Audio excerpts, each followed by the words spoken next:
సభకు నమస్కారం. Welcome to thumbs and win. ఇది నా మొదటి బ్లాగ్. నా first episode of my blog. Basically నేను వీడియోస్ తీసి ఆల్మోస్ట్ 6 months అవుతుంది. 2 months తిరిగి 6 months తర్వాత అప్లోడ్ చేస్తున్నా. అండ్ రీజన్ అనేది తర్వాత మాట్లాడుకుందాం. బేసికల్లీ థమ్స్ అండ్ విన్ ఏంటంటే లిఫ్ట్ తీసుకొని ప్లేసెస్ తిరగడం అనమాట.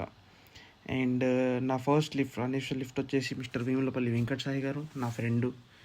ఇంకా హాయ్ చెప్తున్నాడు, హాయ్ చెప్పండి. కనిపించడానికి ఏడుస్తున్నట్టున్నాడు కానీ ఏడుస్తున్నాడు. నిద్ర ఊళ్ళో తీసుకొచ్చాను కాబట్టి అలా ఆల్ ది బెస్ట్ చెప్పేసి నన్ను రోడ్డు పైన వదిలేశాడు. రోడ్డు పైన వెళ్తూ so why this thumbs and win? Peace కోసం అనుకోండి, దీనికోసం అనుకోండి. అండ్ అలాగే మన ఫస్ట్ లిఫ్ట్ వచ్చేసింది మిస్టర్ ప్రవీణ్.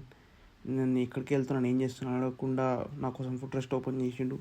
ఎక్కిన తర్వాత ఏడుకోవాలనేది మనం ఇట్లా ఇక్కడ దాకా వెళ్ళాలని చెప్తే, సరే నేను కొంచెం దూరం దాకా వెళ్తున్నాను, దింపుతానని చెప్పి తీసుకుపోయిండు. అండ్ ప్రవీణ్ వచ్చేసి ఈజ్ అ ఫోటోగ్రాఫర్. 10th క్లాస్లో 10th క్లాస్ కంప్లీట్ చేసుకొని ఇంటర్ చదవకుండా తన ప్రొఫెషన్ని అదొక ఛాలెంజింగ్గా తీసుకొని he's into photography right now. చాలా మంచి ఆయన. టిఫిన్ చేసాం ఇద్దరం కలిసి. అండ్ ఈ జర్నీ స్టార్ట్ అయిన తర్వాత నుంచి నాకు చాలా క్వశ్చన్స్ ఉన్నాయి నా బ్రెయిన్లో. అండ్ ఆ క్వశ్చన్స్ అన్నిటికీ నా ఎక్సైట్మెంట్ ఆల్రెడీ ఆన్సర్స్ ఇచ్చేసుకుంది. అప్పుడే ఇతను ఎవరో నా కెమెరా చూసి హాయ్ చెప్పాడు. అలా మాట్లాడుకుంటూ సరదాగా వెళ్ళిపోతున్నాం. మా వాడు హెల్మెట్ కూడా తీసిండు కరెక్ట్ మన హైవే దాటంగానే, టోల్ గేట్ దాటంగానే. బిట్వీన్ ఎవ్రీ ఇండియన్ చేసేది అదే, మనకు గాలి తాగాలి మన ముఖానికి. అండ్ హాయ్ చెప్పినాడు. మళ్ళీ రిటర్న్ నా ఇన్స్టా ఐడి తీసుకున్నాడు, ఛానల్ ఇన్స్టా ఐడికి అప్పటికి ఇంకా క్రియేట్ చేయలేదు. ఏదో సొల్లి చెప్పిన పాతది ఇన్స్టాగ్రామ్ ఏదో ఉంటే అది ఇచ్చిన. అలా నన్ను ప్రవీణ్ ఇక్కడ వదిలేశాడు. ఫస్ట్ లిఫ్ట్ అలా సమాప్తం అయింది. చాలా ఎగ్జైటింగ్ ఉండే. ఫస్ట్ లిఫ్ట్ కూడా చాలా జల్దీ వచ్చేసింది. అండ్ ఇంకా చాలా దూరం వెళ్ళేది ఉంది ఈరోజుకి. లారీ అని అడిగినా లిఫ్ట్ కుదరదని చెప్పిండు. లిఫ్ట్ కుదరని కూడా చెప్పలేదు. ముఖం చూసేసి ఏంటి ఇట్లా కెమెరా పట్టుకొని తిరుగుతున్నాను అనుకున్నాడు. అండ్ తర్వాత వచ్చిండు.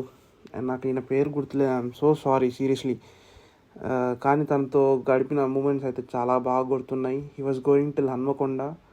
అండ్ ఎక్కడ దాకా వెళ్ళాలంటే, మీరు ఎక్కడ దాకా వెళ్తా అక్కడ దాకా లిఫ్ట్ చేయను అని చెప్పిన. అండ్ హన్మకొండ దాకా వెళ్దామని చెప్పేసి తీసుకెళ్ళడం స్టార్ట్ చేసిండు.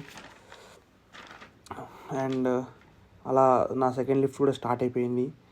మేము ఎక్కువగా అసలు మాట్లాడుకోలేదు, బట్ మా మధ్యలో గాలి మాట్లాడేస్తూ ఉండే, అంత స్పీడ్గా వెళ్తుంటున్నా. అలా వర్షంలో తడుచుకుంటూ మధ్యలో చిన్న చిన్న చినుకులు పడుతూ ఉండి, అయినా కానీ పెద్ద పట్టించుకోకుండా తడుచుకుంటూ అలానే వెళ్ళిపోతున్నాం. ఎక్కడ ఆపలేదు కూడా. తొందరలో ఉన్నట్టున్నాడు. అలాగే ఆయన ఇంటికి కూడా తీసుకెళ్ళిపోయిండు. నాకు అసలు ఐడియా కూడా లేకుండా నేను వాళ్ళ ఇంటికి తీసుకెళ్తున్నానేమో అని లోపలికి పిలిచి వాటర్ ఇచ్చిండు. వాళ్ళ ఫ్యామిలీ కూడా చాలా బాగా రిసీవ్ చేసుకుంది. ఫుడ్ తింటామని అడిగింది కానీ భయ్య మనల్ని వద్దు, బయటకు పోయిందాం అని చెప్పిండు. ఎందుకనేది రీజన్ తర్వాత చెప్తా. ఆంటీ కూడా బాగా చెప్తుంది. బండి ఎక్కిన తర్వాత రెస్టారెంట్ కోసం చూసుకుంటూ వెళ్తుంటే, ఇంట్లో పెట్టిరు కదా బ్రో ఫుడ్, ఏమైంది ఎందుకు బయటికి తీసుకొచ్చినాం అంటే, హాలిడే వేసారు బ్రో, హాలిడే తింటారు సాటర్డే కూడా అని చెప్పేసి బయటికి తీసుకొచ్చిండు. అలా కొంచెం హన్మకొండ, అటు సైడ్ ఆఫ్ హన్మకొండ తిరిగేసి ఇక్కడ రెస్టారెంట్ బాగుంటుందని చూస్తూ, అన్నీ అటు సైడ్ ఉండే, ఇటు సైడ్ ఎక్కువ రెస్టారెంట్స్ ఏం కనిపించలేదు. సో వెతుక్కుంటూ హన్మకొండ కూడా సగం దాకా చూసేసినాం. సగం కాదు, కొంచెం చూసినాం అనుకో. ఆఫ్కోర్స్ ఎగ్జాజరేట్ కూడా వేయద్దు. అన్నీ అలాగో చూస్తూ ఉండే, ఏది ఎక్కడ దొరుకుతుంది, ఏది బాగుంటుందని. అదే రెస్టారెంట్ ఉండే వాళ్ళ సైడ్ ఉండే, పోనీకే లేకుండే, ఇటు సైడ్ దొరుకుతుందేమో అని చూసినాం. కరెక్ట్ ఆ టైంకే మాకు రెస్టారెంట్ కూడా దొరికేసింది. అలా ఇక్కడ గల్లీ లోపలికి వచ్చినాం. గల్లీ లోపలికి వచ్చి బండి పార్క్ చేసుకొని లంచ్ చేయడానికి సిద్ధమైపోయినాం.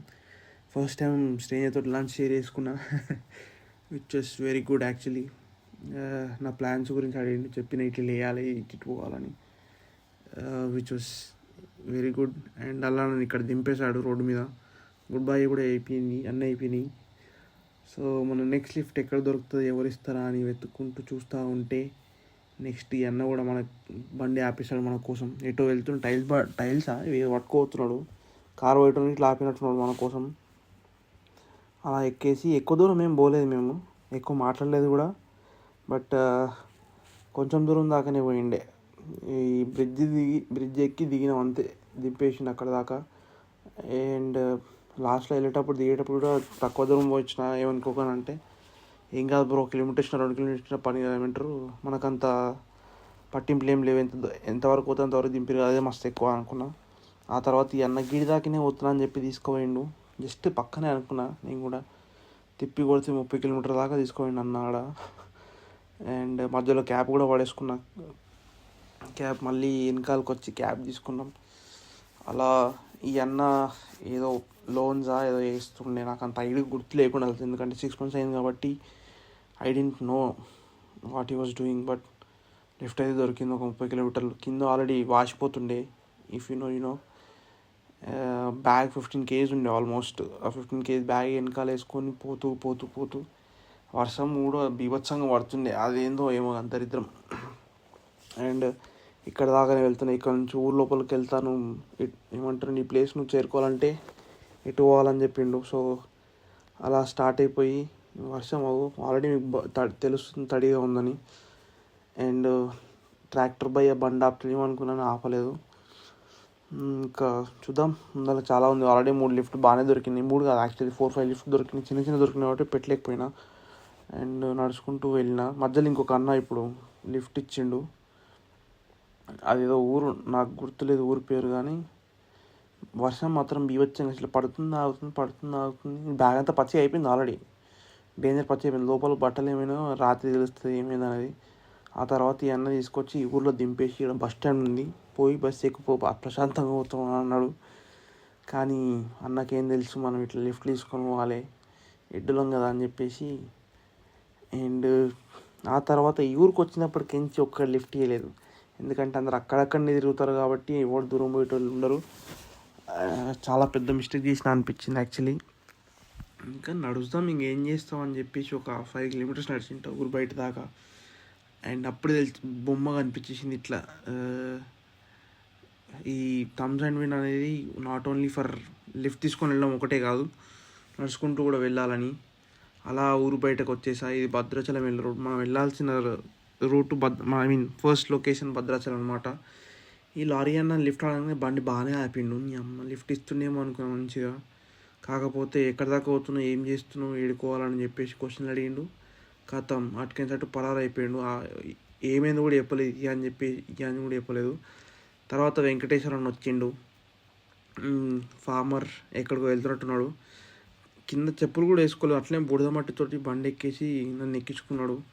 ఆయన కెమెరా అంటే ఏందో కెమెరా పట్టుకున్నాను, కెమెరా అంటే ఏందో కూడా తెలియకుండా ఏంటి అది అని చెప్పి క్వశ్చన్ చేసిండే. అన్నీ చెప్పి మనం ఇట్లా పోతున్నాం, ఇది దాకా పోతున్నాం, ఇది చేస్తున్నాం అని చెప్పిన. ఆయనకు చాలా బాగా అనిపించింది. సో ఇక్కడ దాకా కొంచెం దూరం దాకా లిఫ్ట్ ఇచ్చిన, ఒక 5 kilometers ఆ ఊరినైతే దాటిచ్చింది దండం అనుకున్నా. ఆ తర్వాత వీళ్ళిద్దరు వచ్చారు. ఆయననైతే ఆ పల్సర్ పైన అన్నం చూస్తుంటే నాకైతే రీలంగానే గుర్తుకొచ్చిండు. అంతలాగా నవ్వుతుండే, పోయేంతసేపు నవ్వుతూనే ఉండే. ఏం మాట్లాడినా ఆ చిరునవ్వు ఆయన ముఖం నుంచి పోలే అన్నమాట. అండ్ వీళ్ళిద్దరు ఎంఆర్ఓ ఆఫీస్లో పనిచేస్తారంట. ఏదో సర్కిల్ చెప్పిండు, అందుకే నేర్చుకున్నా, కానీ I couldn't remember the village name. And అలా ఇంకా ఒక 5 kilometers అట్లా వచ్చిందేమో లిఫ్ట్. అన్న అయితే నవ్వుతానండి, అది చూస్తారు కదా. అండ్ ఆ తర్వాత లారీ అన్న, రాజు అన్న అనుకుంటా అన్న పేరు, ట్రాక్టర్ లిఫ్ట్ దొరికింది, ఆపిండు మన కోసం. ఎక్కిన ఆయన ఏదో మాట్లాడుతూ ఉండే, నాకు అసలు ఒక్క ముక్క అర్థం కాలేదని కాదు, నేను నిద్ర మబ్బులో ఉండే, డేంజర్ వండుకున్న ఆ రోజు. ఆ ట్రాక్టర్ అట్లా ఊతా ఉండే, ట్రాక్టర్ అంతా ఆ ట్రాక్టర్ అవుతుంది, నేగుటు ఊకుటు అట్లనే కళ్ళు మూసుకుని వండుకుని ఒక 15 నిమిషాలు అనుకుంటా. అది ఎందుకు పడుకున్నో తెలీదు. అండ్ ఆ తర్వాత ఈ అన్న బండి ఆపిండు నా కోసం. ఫస్ట్ పైసలు అడిగిండు అనమాట, పైసలు ఇస్తున్నామో అనుకున్నాడు. కాకపోతే తర్వాత మళ్ళీ మనం పైసలు లేకుండా ట్రావెల్ చేస్తున్నాను చెప్పగానే మన కోసం లిఫ్ట్ ఇచ్చిండు, విచ్ ఈస్ వెరీ నైస్. అన్నకి 2 పిల్లలు ఉన్నారు. అండ్ ఎందుకు ఇట్లా చేస్తున్నావు అది ఇది అని అడిగిండు. మనం ఇవ్వాల్సిన ఆన్సర్స్ మనం ఇచ్చేసినాం. ఫస్ట్ టైం యాక్చువల్లీ నేను చాలా పెద్ద ఇంట్రోవర్ట్ అన్నమాట, కానీ ఇలా మాట్లాడుతూ వెళ్తుంటే మనకి ఇలా ఫస్ట్ టైం ఇంతగా మాట్లాడుతున్నాం కాబట్టి నోరు నొప్పి వేసింది. అండ్ మనల్ని ఇక్కడ నుంచి ఈ ట్రైన్ స్టేషన్ దగ్గర దింపేసి స్టేషన్ దాటితే నీకు భద్రాచలం వెళ్ళే రూట్ వచ్చేస్తుంది అని చెప్పిండు. సో మనం అలా స్టేషన్ కూడా దాటేయాల్సి వచ్చింది. నేను దాటేటప్పుడు అనుకున్నాను అనమాట ఎవరైనా ఆపుతారేమో అని, ప్లాట్ఫామ్ టికెట్ తీసుకున్నా లేదా అది అనుకున్నా, కానీ ఎవరు ఆపలేదు. కథం అప్పుడు వచ్చింది మనకి పెద్ద లిఫ్ట్.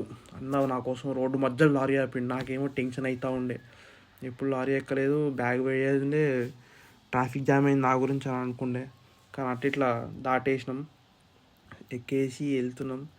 అన్న నవ్వుకుంటా మనకి నీళ్ళు ఇచ్చుకుంటా తిండి పెట్టుకుంటా మంచిగా చూసుకున్నాడు అన్న. అప్పటిదాకా ఈరోజు వెళ్తానా, ఈరోజు రీచ్ అవుతానా సాయంత్రం కల్లా అని చాలా డౌట్స్ ఉండే. మధ్యలో ఆ ఊరిని దాటేంత వరకు అయితే చాలా డౌట్స్ ఉండే. కథం ఇంకా లారీ ఎక్కగానే ఇంకా ఫిక్స్ అయిపోయి అన్న కూడా అట్టే భద్రాచలం దాకా వెళ్తున్నాను. సాల్ అయిపోయింది, ఇంకా దొరికేసి మనకు కావాల్సిన లిఫ్ట్ అనుకొని నడుచుకుంటూ వెళ్తూ అన్నతో మాట్లాడుకుంటూ, అన్న ఫ్యామిలీ గురించి మాట్లాడుకుంటూ, అన్న డ్రైవింగ్ ఎప్పటి నుంచి చేస్తున్నాడు, ఆయన సర్వీస్ ఎప్పటి నుంచి స్టార్ట్ చేసిన, ఎంత దొరుకుతుంది. అండ్ ఇంకోటి ఏంటంటే అన్న ఒకటే నడుపుతున్నట్ట రాత్రి అంతా 3 రోజులకి ఏం నడుపుతున్నట్టు నిద్ర లేదంట అన్నకి. మరి నిద్ర రావట్లేదంట అసలు. అదేంటో సూపర్ పవర్స్ ఏంటో మరి మనం కూడా కనుక్కోవాలి. మనకు కూడా ఒక సూపర్ పవర్ ఉంది, కానీ మనం 1 గంట వరకే వెళ్తాం. 1 గంట తర్వాత మనకు కూడా నిద్ర వచ్చేస్తుంది కాబట్టి. అండ్ అట్లనే మనం భద్రాచలంకి ఆల్మోస్ట్ దగ్గరగా వచ్చేసాం. ఇంకో 10 కిలోమీటర్స్ వెళ్తే వచ్చేస్తుంది భద్రాచలం. అన్న ఇక్కడ నుంచి రైట్ వెళ్ళిపోతాడంట. యాక్చువల్లీ భద్రాచలం వెళ్ళే రూటే వచ్చేది ఉండే, కానీ వేరే కాల్ వచ్చేసరికి నేను ఇక్కడ నుంచి రైట్ తీసుకోలేదు ఉండే. అండ్ అలా మనం ఆల్మోస్ట్ వచ్చేసాం. ఇక్కడ నుంచి భద్రాచలంకి మనకి ఇంకొక ఆయన లిఫ్ట్ ఇచ్చింది, కానీ ఆయన he didn't want to be in the video. ఆయన స్ట్రిక్ట్గా చెప్పిన వీడియో తీసుకోవద్దు, నా ఫోటో తీసుకోవద్దు అని. మరి ఎందుకు నాకు కూడా తెలియదు. అలా మనం భద్రాచలం కూడా వచ్చేసాం రోడ్ మీదకి. ఆయన దింపేసి వెళ్ళిపోయిన తర్వాత వీడియో తీయడం స్టార్ట్ చేసిన. ఇప్పుడు నేనైతే అసలు అనుకోలేదు, ఆ ఊర్లో ఉన్నంతసేపు అయితే అసలుకే అనుకోలేదు. కానీ అట్లా వచ్చేసినాం కూడా భద్రాచలానికి. పొద్దున 5 o'clock అట్లా లేచి పోయి దర్శనం చేసుకోవాలి. నైట్ పడుకునేది ఎక్కడ అంటే అక్కడ ఏదో కామన్ హాల్ ఉంది అందరూ వాడుకోవడానికి, అక్కడ వెళ్ళి వాడుకోవాలి. ఇంకా చూడలేదు, ఇంకా వెళ్ళి చూడాలి. ఫస్ట్ గుడి దగ్గరికి వెళ్ళినాను, అక్కడ పడుకోవడానికి లేకుండే. సో ఇక్కడ నైట్ అక్కడ స్టే చేశాను. మార్నింగ్ మళ్ళీ స్నానం చేసుకొని, ఇది నా జిందగీలో నేను పుట్టినప్పటికించి భద్రాచలం రానిదే ఫస్ట్ టైం అనమాట. అలా బయట నుంచి భద్రాచలాన్ని ఆస్వాదిస్తూ చల్లగాలి. వర్షం అయితే బీభత్సం, అసలు ఎక్కడ పొద్దున్న నుంచి పడుతూనే ఉండే, తడుస్తూనే ఉండే. నేను బ్యాగ్ ఇట్లా తడిచింది అని చెప్పినా కదా, కొంచెమే తడిచింది, అది ఎక్కువ తడలేదు. అండ్ ఇదిగో భద్రాచలం లోపల దర్శనం అయిపోయింది. దర్శనం అయిపోయిన తర్వాత మళ్ళీ కింద కొరికి ఫోన్ ఇంకా కెమెరా తీసుకొని వీడియో తీసుకుందామని పైకి వచ్చేసి అలా టెంపుల్ వీడియో తీసుకొని భజన కూడా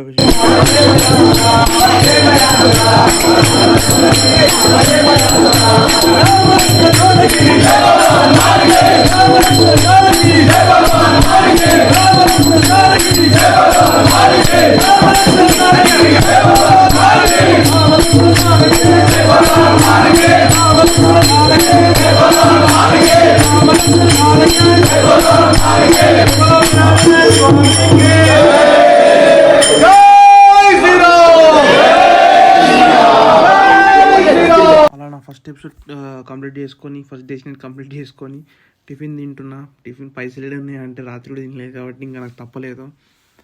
and that's how my first destination is done. Destination ఎక్కడో అనేది మీరు గెస్ట్ చేయగలిగితే గెస్ట్ చేయండి. నా వాయిస్ ఓవర్లో ఏమైనా చేంజెస్ చేసుకోవాలనుకుంటే కమెంట్ చేయండి. వీడియో లైక్ చేయండి, సబ్స్క్రైబ్ చేయండి, షేర్ చేయండి.